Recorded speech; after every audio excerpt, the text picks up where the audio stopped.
వర్మ గారు మళ్ళీ వస్తాను 1 by 1. నాకు ఎమ్మెల్యే గారు కంక్లూజన్ ఇవ్వండి, వారు వెళ్ళిపోవాలంట. ప్లీజ్. వైఎస్ఆర్ కాంగ్రెస్ పార్టీ మా ప్రభుత్వంలో అనేక తప్పులు చేసిందని వారి 2 నెలల నుంచి ఈ శ్వేతపత్రాలు విడుదల చేయడానికి ఈ ప్రభుత్వం యొక్క విలువైన సమయాన్ని వృధా చేశారు. ఈ 2 సెషన్స్ ను కూడా అందుకే ఉపయోగించుకున్నారు. చిట్ట చివరికి గౌరవ మాజీ ముఖ్యమంత్రి జగన్మోహన్ రెడ్డి గారు నిన్న ప్రెస్ మీట్ పెట్టి ఏ వ్యవస్థలో ఏ విధంగా కాగ్ నివేదికలు, కాగ్ లెక్కలు, కాకి లెక్కలు కాదు వాళ్ళు చెప్పినట్టుగా కాగ్ లెక్కలు, వారు కాకి లెక్కలు చెప్తే మేము కాగ్ లెక్కలు చెప్పాం. కాగ్ ఇచ్చినటువంటి నివేదికలను చూపిస్తూ చంద్రబాబు నాయుడు గారి పరిపాలన సమయంలో బైఫర్కేషన్ టైంలో 1,18,000 కోట్లతోటి మొదలైనటువంటి అప్పు చంద్రబాబు నాయుడు గారు 4,18,000 కోట్ల రూపాయలకి తీసుకువెళ్లారు. ఆ తర్వాత వచ్చినటువంటి మా ప్రభుత్వం అదనంగా 2.5 లక్షల కోట్లు అప్పు చేసి 7.5 లక్షల కోట్లు subject to correction net figure కి 7.5 లక్షల కోట్లు ఉజ్జాయింపుగా ఈ విధమైనటువంటి అప్పులున్నాయి, ఇన్క్లూడింగ్ గ్యారంటీలతో సహా కలిపి అని నిన్న లెక్కలు చెప్పడం జరిగింది.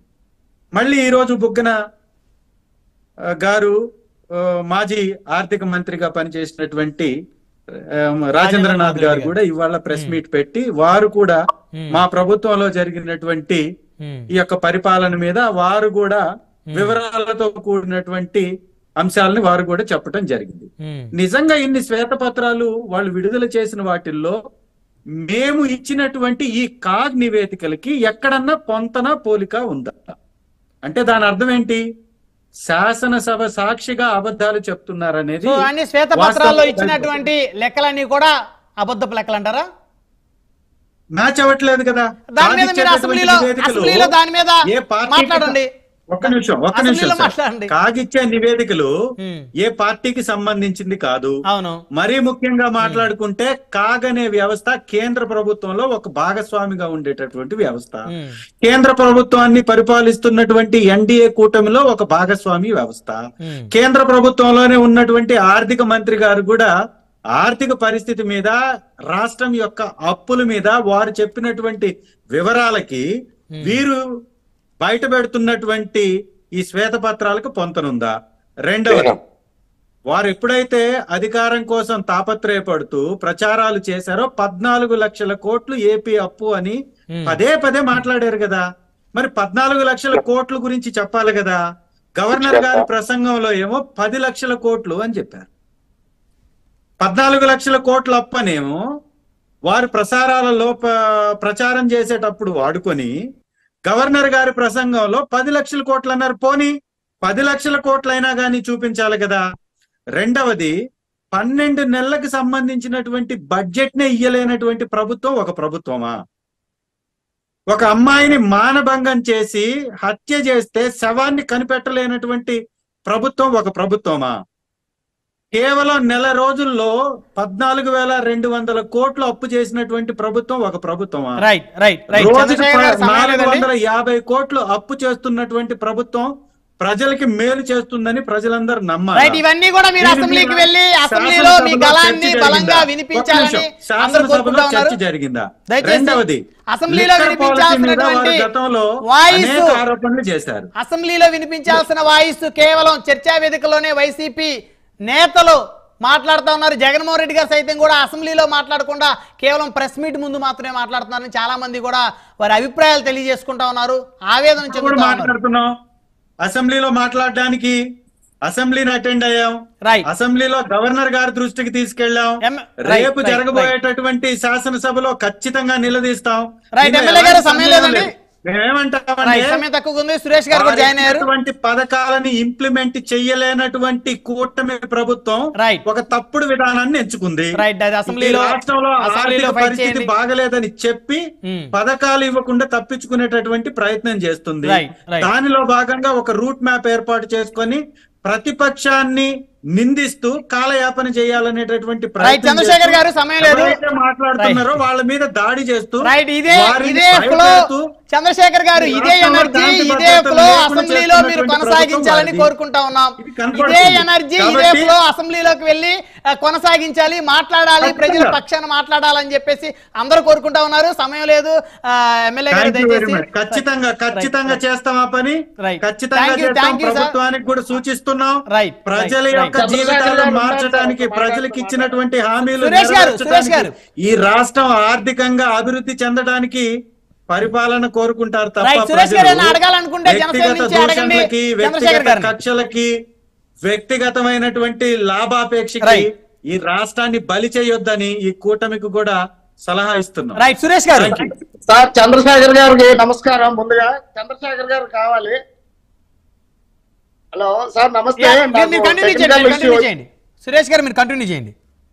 టెక్నికల్ ఇష్యూ వచ్చి నేను మధ్యలో కట్ అవడం.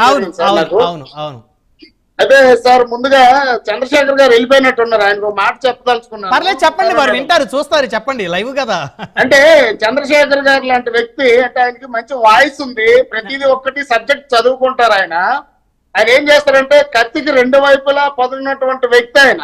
అంటే ఒక తప్పుని ఒప్పుగా మాట్లాడగలిగే సామర్థ్యం ఇచ్చాడు ఆ దేవుడు, అలాగే ఒప్పుని తప్పుగా, తప్పును ఒప్పుగా మాట్లాడగలిగే ఒక అవకాశం ఇచ్చారు. కాబట్టి మంచి చెడు ఏదనేది నిజాలు ప్రజలకు చెప్తే ఆయనకి బాగుంటుంది, ప్రజలకు కూడా అర్థం అవుతుంది. ఆయన ప్రతిదీ కూడా తప్పును ఒప్పు చేయగలడు, ఒప్పుని తప్పు చేయగలడు. అంటే ఆ మాటలు గారిడీ చేస్తాడు తప్ప ఆయన వాస్తవాల్లో వైసీపీ మాన్యుల్ అని ఉన్నాడు తప్ప ఒక మంచిని మంచిగా ప్రొజెక్ట్ చేద్దామని ఆలోచన లేదు. కాబట్టి ఆయన అది మానుకొని ఎక్కడైనా ప్రజల వైపు ఉండాలని చెప్పేసి ముందు ఆయన రిక్వెస్ట్ చేసుకుంటున్నాను నేను. అలాగే ఇప్పుడు మీరు ఏంటంటే గత 5 ఏళ్లలో ఈ యొక్క సభలో ఏం జరిగింది, ఆ తర్వాత ఇప్పుడు ప్రస్తుత సభ గౌరవ సభ గతంలో ఉంటే ప్రస్తుతం గౌరవ సభగా అని చెప్పేసి మీరు పెట్టడం జరిగింది. అవును, యాక్చువల్ గా ఏ నాయకుడినైనా ఎవరినైనా వాళ్ళ యొక్క సభ్యులు ఎవరున్నారు వాళ్ళని గొప్పగా చెప్పుకోవడంలో తప్పు లేదండి, దానికంటూ ఒక పరిమితులు ఉంటాయి. కానీ ఈ వైసీపీ నాయకులు వీళ్ళు ఒక మంచి కవితా హృదయంతో ఎక్కడో కవులు రాసిన కాదండి, వీళ్ళు సొంతంగా బియ్యము గంజి, బియ్యంలో పంచదార వేస్తే పాయసం అవుతాయి అధ్యక్ష, బెల్లం వేస్తే పరమాణం అవుద్ది, ఇట్లాంటి మాటలు. ఒకరు ఆపరేషన్ ఆవిడ గుండె జగన్ ఖన్ ఖన్ ఖన్ అని కొట్టుకునేది ఒక ఆవిడ ఇట్లా రకరకాలుగా. అంటే వాళ్ళకి మాకు వైజాగ్ లో ఒక ఆయన ఉన్నారు, ఒక ఎమ్మెల్యే, అలాగే శ్రీకాకుళంలో ఒక ఎమ్మెల్యే. వీళ్ళందరూ ఏంటంటే అధ్యక్షుల వారి హృదయాన్ని దోచుకోవడానికి వీళ్ళు పడిన తపన ఇంత అంత కాదు. గత 5 ఏళ్లలో అన్నల కన్నా అన్న ఆయనే మన అన్న, అందరికీ అన్న, ఆయన ఎవరో చెప్పాలన్నా జగన్ అన్న అని చెప్పేసి ఇది హైలైట్. ఈ రోజుకి కూడా అసెంబ్లీలో ఆయన చదివిన కవిత, ఆయన రాసిన కవిత ఐ థింక్ వైజాగ్ ఎమ్మెల్యే అంటే ఆయన వైజాగ్ దగ్గర ఆయన పేరు గుర్తు రావడం లేదు. ఈ కవిత కర్ణం ధర్మశ్రీ గారు చదివారు. ధర్మశ్రీ గారు, అవునవును, ధర్మశ్రీ గారు. మా ధర్మశ్రీ గారు అసెంబ్లీలో బయట ఎక్కడ పడితే అక్కడే కవితలు చెప్తారు. అలాగే ఈ మధ్యన బయటకు కూడా తొందరగా ఆయన కడుపులో ఉన్నదంతా ఈ మధ్యన తొందరగా ఫస్ట్ కక్కింది కూడా ఆయనే. అది కాకుండా అండి నిజంగా ఈ ఆంధ్రప్రదేశ్ తెలుగు ప్రజలు తెలుగు భాష సిగ్గుపడే విధంగా ప్రవర్తించారండి. గత 5 సంవత్సరాల్లో మినిస్టర్లు కావచ్చు, ఎమ్మెల్యేలు కావచ్చు, లేదంటే వైసీపీ తరఫున టీవీల్లోకి వచ్చి వాదించే ఒక ఏమంటారు స్పోక్స్ పర్సన్స్ కావచ్చు, వాళ్ళు వీళ్ళని కాదండి, ప్రతి ఒక్కరూ ఇలా చేయడం వల్ల పెద్దలు అలా చేస్తున్నారు. కాబట్టి వైసీపీ కార్యకర్తలు, వైసీపీ కింద స్థాయి క్యాడర్ ప్రతి ఒక్కరు కూడా తెలుగు భాష అంటే ఇలాగే ఉండాలి, రాజకీయాల్లో మనం పెరగాలంటే బూతులు నేర్చుకోవాలి, కొత్త కొత్త పదాలు మాట్లాడగలగాలని చెప్పేసి ఒక సంస్కృతిని ఈ వైఎస్ఆర్సీపీ తీసుకొచ్చింది. దానికే ప్రజలు బుద్ధి చెప్పారు. కాబట్టి ఇంకా వాళ్ళ గురించి ఎక్కువ మాట్లాడడం అనవసరం. వాళ్ళకి